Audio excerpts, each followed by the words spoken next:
কেউ বাঁচাতে আসবে না, এই ইউনুস জামাত শিবিরকে কেউ বাঁচাতে আসবে না। আওয়ামী লীগের ভূমিধর জয় হবে, রেকর্ড জয় হবে, শেখ হাসিনা আবারও বাংলাদেশের প্রধানমন্ত্রী হিসাবে গণ্য হবে। ডক্টর কনক সারোয়ার, তোমাকে আমি খোলা চ্যালেঞ্জ দিলাম, খোলা চ্যালেঞ্জ। আমি যে এই ব্যাখ্যা তোমাকে দিলাম, তুমি যে এই ব্যাখ্যা দিয়েছো, আমার এই ব্যাখ্যাকে খণ্ডন করে দেখাও। ব্রেকিং নিউজ, সেটি হচ্ছে আওয়ামী লীগের অবশেষে কপাল খুলে গেল। সেটি হচ্ছে অন্তর্বর্তীকালে সরকার প্রধান ডক্টর ইউনুস তিনি শাহাবুদ্দিন চোপ্পুর সাথে কথা বলতে যাচ্ছেন, কিংবা একটা জরুরিভাবে একটা মিটিং করতে যাচ্ছে। আসলে হঠাৎ করে শাহাবুদ্দিন চোপ্পুর সাথে কেন অন্তর্বর্তীকালে সরকার আর হচ্ছে বিএনপি কেন মিটিং করে? আগামী জাতীয় সংসদ নির্বাচনে আবারও শেখ হাসিনার পক্ষে মানুষের অবস্থান বেশি। একটি জরিপ প্রকাশ করেছে, এই জরিপ দিয়েছি আমি, যে আগামী জাতীয় সংসদ নির্বাচনে আপনারা মূলত কাকে চাইছেন। কখনো যদি আবার আওয়ামী লীগ প্রত্যাবর্তন করে বা শেখ হাসিনা প্রত্যাবর্তন করেন, মুহূর্তেই সারা বাংলাদেশের পরিস্থিতি কিন্তু বদলে যাবে, গৃহ যুদ্ধ লেগে যাবে। আওয়ামী লীগ কতটা শক্তিশালী অথবা কতটা ভয়ঙ্কর সেটা আবারও কিন্তু প্রমাণ হয়ে যাবে শেখ হাসিনা বাংলাদেশে আসলে। আর এই অভ্যুত্থানের যারা মাস্টার মাইন্ড, সমন্বয়ক, প্রত্যেকটা ব্যক্তির কঠিন সাজা দেবে শেখ হাসিনা।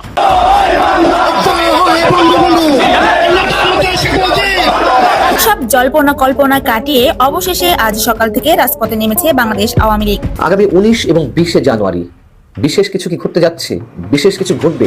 মানুষের মুখে মুখে এখন এই দুটি তারিখের বিষয় ছড়িয়ে বেড়াচ্ছে, বিশেষ করে সামাজিক যোগাযোগ মাধ্যমে 19 এবং 20 জানুয়ারি নিয়ে অনেক কথা ছড়াচ্ছে।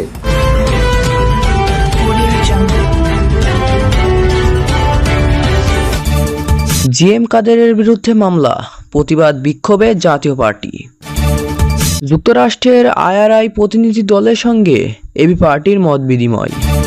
পতিত স্বৈরাচার পুনর্বাসিত হলে এই দেশ হবে জল্লাদের উল্লাসভূমি, বললেন রিজভী। এতক্ষণ শুনছিলেন সংবাদ শিরোনাম, এখন থাকবে বিস্তারিত। জাতীয় পার্টির চেয়ারম্যান জিএম কাদের ও প্রেসিডিয়াম সদস্য শরীফা কাদেরের বিরুদ্ধে হত্যা মামলার প্রতিবাদে রাজধানীতে বিক্ষোভ মিছিল করেছে দলটি। কাকরাইলে দলীয় কার্যালয়ের সামনে থেকে মিছিলটি বের হয়ে বিজয়নগর, পুরানা পল্টন, জাতীয় প্রেস ক্লাব, সেগুনবাগিচা হয়ে আবার কাকরাইলে গিয়ে শেষ হয়। জাতীয় পার্টির প্রেসিডিয়াম সদস্য ও ঢাকা বিভাগীয় অতিরিক্ত মহাসচিব মীর আব্দুল সবুরের নেতৃত্বে নেতাকর্মীরা বিক্ষোভ মিছিলে অংশ নেন। যুক্তরাষ্ট্রভিত্তিক বেসরকারি সংস্থা আইআরআইয়ের সঙ্গে বৈঠক করেছেন এবি পার্টির নেতারা। সোমবার বিকেলে দলের কেন্দ্রীয় কার্যালয়ে এ বৈঠক হয়। এ সময় অন্তর্বর্তীকালীন সরকারের নানা কর্মকাণ্ড, সংস্কার প্রক্রিয়া ও নির্বাচন নিয়ে আলোচনা হয়। যারা এতদিন গুম, খুন আর আয়নাঘরের সংস্কৃতি তৈরি করেছিল, তারা যদি পুনর্বাসিত হয় তাহলে এ দেশ আর মানুষ বসবাস করতে পারবে না বলে মন্তব্য করেছেন বিএনপির জ্যেষ্ঠ যুগ্ম মহাসচিব রুহুল কবির রিজভী। তিনি বলেন, কেউ কেউ যখন স্বৈরাচার পুনর্বাসনের কথা বলেন তখন বিপজ্জনক বার্তা যায় জনগণের কাছে। পতিত স্বৈরাচার আবার পুনর্বাসিত হলে এই দেশ হবে জল্লাদের উল্লাসভূমি। এখানে গণতন্ত্রের কথা বলা, মত প্রকাশের স্বাধীনতা চিরদিনের জন্য গোরস্থানে চলে যাবে। কৌটিল্য তার অর্থশাস্ত্রে গুপ্তচর বৃত্তির একটা আলাদা অধ্যায় রাখছে। এই গোয়েন্দাগিরি বা গুপ্তচর বৃত্তিকে বলছেন গুড়ো পুরুষ। গুড়ো পুরুষ সংস্কৃত বাংলা আর কি। তবে আমরা বোঝার সুবিধার্থে গোয়েন্দা বা টিকটিকি বা রয়্যাল এজেন্ট বা ভারতের দালাল হিসেবে বলবো একই জিনিস। অন্য রাজার ক্ষেত্রে বা শত্রু রাজার ক্ষেত্রে বা তার দেশে গোয়েন্দা কার্যক্রমের জন্য 4 ধরনের গোষ্ঠীকে মূল টার্গেট হিসেবে বিবেচনা করে। 4 ধরন: ক্রুদ্ধবর্গ, ভীতবর্গ, লুব্ধবর্গ, মানিবর্গ। ভয় পায়েন না, সহজে বুঝায় বলবো। প্রথমে দেখি ক্রুদ্ধবর্গ কারা। এই বর্গের কোন কোন প্রজাতির লোক আছে যাদেরকে ভারত টার্গেট করবে?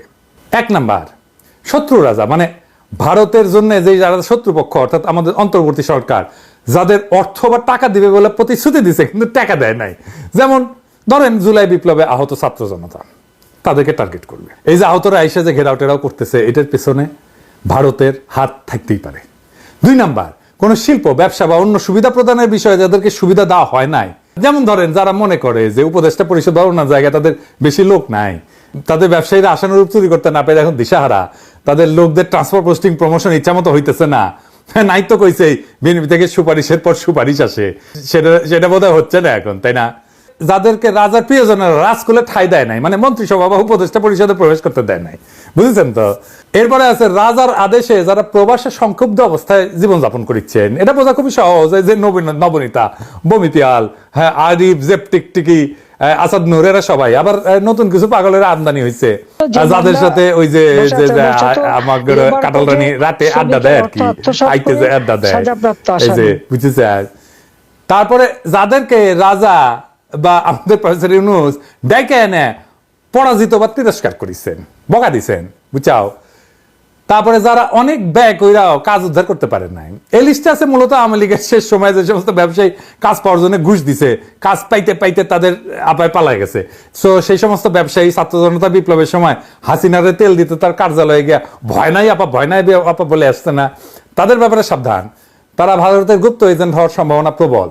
ইউনিট সরকারের কাছে গিয়া যারা কোনো ধান্দা করতে পারে নাই, তারাও আছে এর মধ্যে। এরপরে আছে যারা নিজ যোগ্যতা অনুযায়ী কাজ দেওয়া হচ্ছে না বলে মনে করে, তারা এটা মনে করায় দিই আর কি। আমি পররাষ্ট্র ক্যাডারের সমস্যা নিয়ে ভিডিও করেছিলাম না, যে এটা এই জন্যে তাদের সমস্যা এখন অনেক সমাধান হয়েছে আলহামদুলিল্লাহ। আরো কিছু আছে, সেটা আরেকদিন বলবো নি। কিন্তু সবচেয়ে গুরুত্বপূর্ণ হইলো ক্যাডারে দ্বন্দ্বের সমাধান করা। প্রশাসন ক্যাডারের স্যারদের কইতেছি, ওনারা আবার স্যার না দেখলে আবার মাইন্ড করে না, তো স্যার ডেকে কইতেছি দয়া করে নিজেদের লোভ কমান। সব ক্যাডারের অফিসারদের নিজেদের ভাই আর পরিবারের সদস্য ভাবেন, তাদের সমস্যার সমাধান করেন। আমার কথা তো আপনাদের কানে ঢুকবে না, নাইলে কেন একদিকে আপনারা 25 ক্যাডারের আন্দোলনকারীদের চাকরি থেকে বরখাস্ত করতেছেন, অন্যদিকে আপনাদের আওয়ামী লীগের বন্দনা কইরা বরখাস্ত পিচ্ছি স্বৈরাচার ম্যাজিস্ট্রেটকে জামিন দিতেছেন। ফাজলামি পাইছেন, দেশ থেকে আপনাদের বাপের তালুক। হ্যাঁ, লাস্ট ওয়ার্নিং দিতেছি, এরপর আর কোনো কথা হবে না। সোজা মায়ের সোজা সজিয়াওয়ালের সামনে গরু পেলামার যে আপদ করবো, পারলে টেকায়েন। সবার নাম লিস্ট করেছি, ধরলে গেলে কাউরে ছাড়ুম না, পুরা 16 বছরের ইতিহাস ধরে টান দিমো। এরপরে আছে যাদেরকে সম্মানজনক পদ বা নিয়োগ থেকে বিদায় করা হয়েছে, তারা এই লিস্ট নিয়ে বেশি কথা বললাম না, এটা সবার জানা আছে। এরপরে আছে যাকে রাজা তার প্রাপ্য মূল্যায়ন করেন নাই। এই গ্রুপের মূল টার্গেট হইল সেই সব লোক যারা ফ্যাসিস্টের দোষর না, কিন্তু ইউনূস স্যারের সরকার তাদেরকে যথেষ্ট মূল্যায়ন করে নাই আর কি। এই তালিকা কিন্তু অনেক বড়, যেমন ধরেন কথা কামাল এই তালিকার লোক কলে, বুঝি চাও, ওর পিছে কলে ইন্ডিয়া লাইন দেবে। এখন ইন্ডিয়ার কাছে অলরেডি সেল হয়ে গেছে কিনা ওটা উই করবে পারবে। আর তারপরে আছে যার স্ত্রীকে শত্রু রাজার কেউ করিছে, ভাই আমি কেউ কিছু করি নাই, আমি কিছু করেছি নাকি পেজে যাও উত্তর দেই আর কি। আপনার ওইটা আপনার অন্দরমহলে গর্ব সঞ্চার করেছে, কেস খলে জটিল লাগিচ্ছে, বুঝছাও।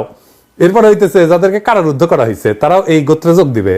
দেখেন এখন জেল থেকে যারা সিরকুট লেখে, ফেসবুকে স্ট্যাটাস দেয়, এই গ্রুপকে ভারত এখন অ্যাক্টিভ করতেছে, তাই আমাদের এদের বিষয়ে সাবধান থাকতে হবে।